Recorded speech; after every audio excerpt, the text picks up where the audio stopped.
শাহরুখ শহীদ ভাইয়ের ওখানেও আমরা তখন আড্ডা দিই, আমি, নিশো, অপূর্ব, শুভ। নিশো করবে না, নিশো বলছে ওই আমার হবে না, আমি করবো না। তানভীর, আমি আর অপূর্ব আমরা তিনজন হচ্ছে গর্দালোকে গেলাম। অমিতাভ রেজা নামের একজন ডিরেক্টর আছে, তার নাম্বারটা তোকে দেই, তুই উনার সাথে কথা বল। পরের বছর দোস্ত আমি মডেলিং করার জন্য ছবি তুলছি, সব জায়গায় ছবি টবি ড্রপ করবো, আমার মডেলিং এর দরকার নাই, তুই আমার এরকম করে ছবি তুলে দে, যদি তোর ছবি এমন আসে তাহলে আমার ছবিতে আরো ভালো আসবে। ডেভিড আমাকে বিভিন্ন জায়গায় নিয়ে যেত, ঘোরাঘুরি করতাম ওর সাথে। এই করতে করতে আমার শুরু। আসলে যাত্রাটা শুরু হয়েছিল কিভাবে সেটা জানতে চাই, আর মডেলিং থেকে তারপরে অভিনয়ে আসার যে শিফট সেটা কিভাবে শুরু হলো? আমরা তো মানে কাফরুলে থাকতাম, এখনো থাকি। সো কাফরুলে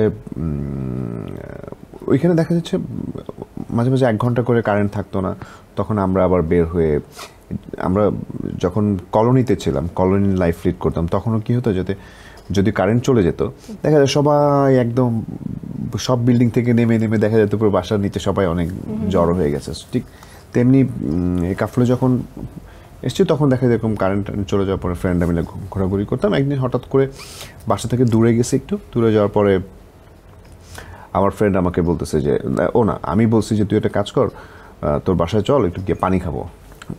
রুমে গেলাম, রুমে যাওয়ার পরে বসলাম, বসার পরে ও ড্রয়িং রুমে আমাকে বসতে দিল। বসে আমি হঠাৎ করে তখন হঠাৎ করে কারেন্ট চলে আসছে। আমি এরকম করে ছবি দেখতে দেখতে হঠাৎ করে ওর একটা ছবি দেখলাম, আবার এখানে ছবি দেখলাম, কয়েকটা ছবি দেখার পরে আমার ফ্রেন্ডও ঢুকে গেছে। আমি বলছি দোস্ত এটা কার ছবি?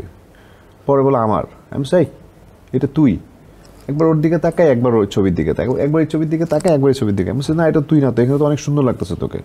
হ্যাঁ তুই তো এরকম না। হ্যাঁ পরের বছর দোস্ত আমি মডেলিং করার জন্য ছবি তুলছি। পরে আমি বলছি তুই মডেলিং করার জন্য ছবি মানে?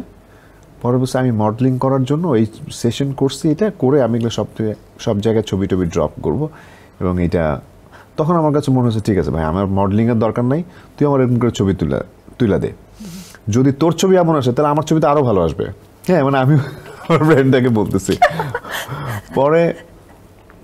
পরে বলছে না দোষের বাদ দে, এটা তুই যদি মডেলিং না করিস তাহলে এটা শুধু শুধু এতগুলো টাকা খরচ করবি কেন? কারণ তখন অনেক আগে, মানে তখন 4,000-4,500 টাকা লাগবে। তারপরে হচ্ছে আমার অনেক ড্রেস মানে কিনতে হবে, কারণ বাসায় যেগুলো আছে বা সচরাচর আমি যেগুলো পড়ি সেগুলো দিয়ে না, এটা একটু অন্যরকম কিছু ফ্যান্টাসির কোনো কিছু কিনতে হবে। সো এরকম করে করে আমি শ্যুট করলাম, শ্যুট করে করে বিভিন্ন জায়গায় ঘোরাঘুরি করতাম। পরে আমার যে ফ্রেন্ড ডেভিড আমাকে বিভিন্ন জায়গায় নিয়ে যেত, ঘোরাঘুরি করতাম ওর সাথে। এই করতে করতে আমার শুরু আসলে। আচ্ছা, এই তো ছিল মডেলিং এর শুরু, তারপরে অভিনয়ে আসার স্টার্টিংটা কিভাবে হলো? কিন্তু মডেলিংটাই তো আসলে একটা অভিনয়ের একটা পার্ট। সো আমরা ওই সময় ডেভিডের মাধ্যমে যখন কাজটা শুরু করলাম একটা জায়গায় করতে করতে, তখন আমার সাথে পরিচয় হলো শাহরুখ শহীদ ভাইয়ের, যিনি মারা গেছেন।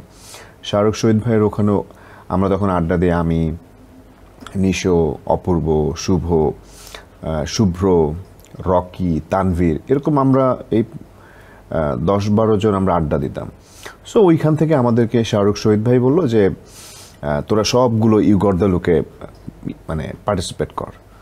পরে কেউ নিশো করবে না, নিশো বলছে ওই আমার হবে না, আমি করবো না। নিশো করলো না।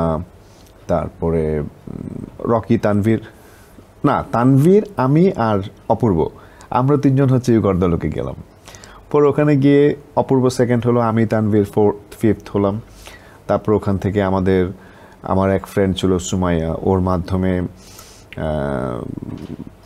ও আমাকে বললো তুই একটা কাজ কর, তোকে আমি অমিতাভ রেজা নামের একজন ডিরেক্টর আছে, তার নাম্বারটা তোকে দেই, তুই উনার সাথে কথা বল। না, ওনার বোনের নাম্বার দেই, তুই ওই মৌয়াপুর সাথে কথা বলে তারপরে তুই দেখা করে ছবি দিয়ে হয়তো কাজ টাজ পাবি। পরে আমি আবার ওই ফ্রেন্ডের থেকে নাম্বারটা নিয়ে মৌয়াপুকে ফোন দিলাম। মৌয়াপু আমাকে বললো ঠিক আছে ভাইয়া তুমি এসো, আমার ছবি দিয়ে যাও। পরে ছবি দিলাম দুপুরবেলা। 2 ঘন্টা পরে আমার ফোন আসছে। 2 ঘন্টা পরে ফোন আসলো। ফোন আসার পরে আবার বিজ্ঞাপনের শুটিংও তার পরের দিন।